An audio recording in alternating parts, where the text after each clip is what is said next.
Қайырлы күн достар, жағдайларыңыз қалай? Сіздермен әдеттегідей менің каналымда жаңа рецепт, осындай сұлы печеньесінің рецептімен бөлісетін боламын. Ол үшін бір жұмыртқаның үстіне шекерімізді салып, жақсылап араластыратын боламыз. Жақсылап міндетті түрде араластырамыз. Осы орайда шым тұзымызды салып жіберсек болады. Одан кейін оның үстінен бөлме температурасында жақсылап жұмсарып тұрған сары майымызды салатын боламыз. Барлығын біркелкі етіп жақсылап араластырамыз.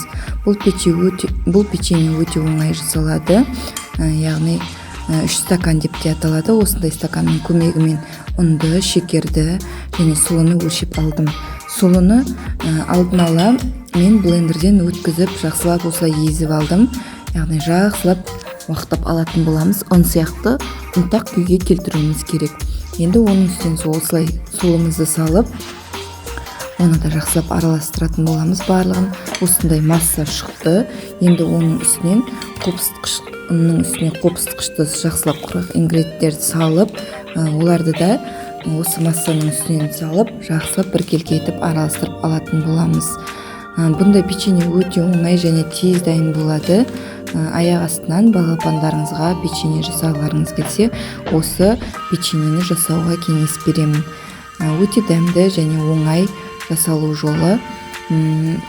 Енді бұл жерде сұлыны ғана өте жұмсақтап уақыттап алу кішкене қиындау болуы мүмкін. Егер де сізде блендер болмаса, бұл печеньені жасау қиын болады.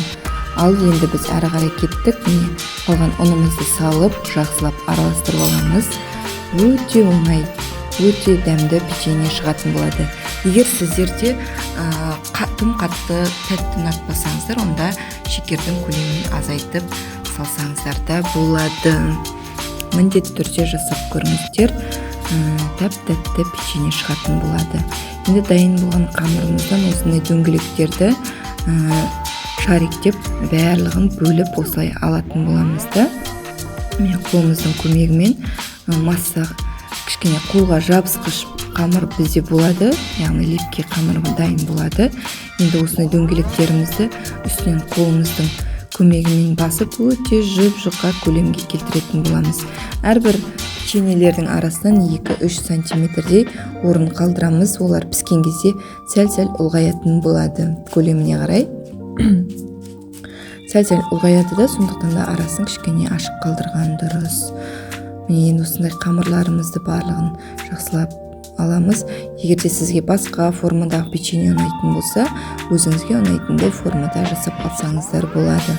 Міне осындай дайын болған печеньелерімізді қызып тұрған жалынды пеште 190-200 градуста 15 минуттар пісіріп алатын боламыз. Керемет печенье дайын болады. Міне көріп тұрғандарыңыздай өте жұп-жұмсақ, өте жіңішке осындай печенье дайын болады.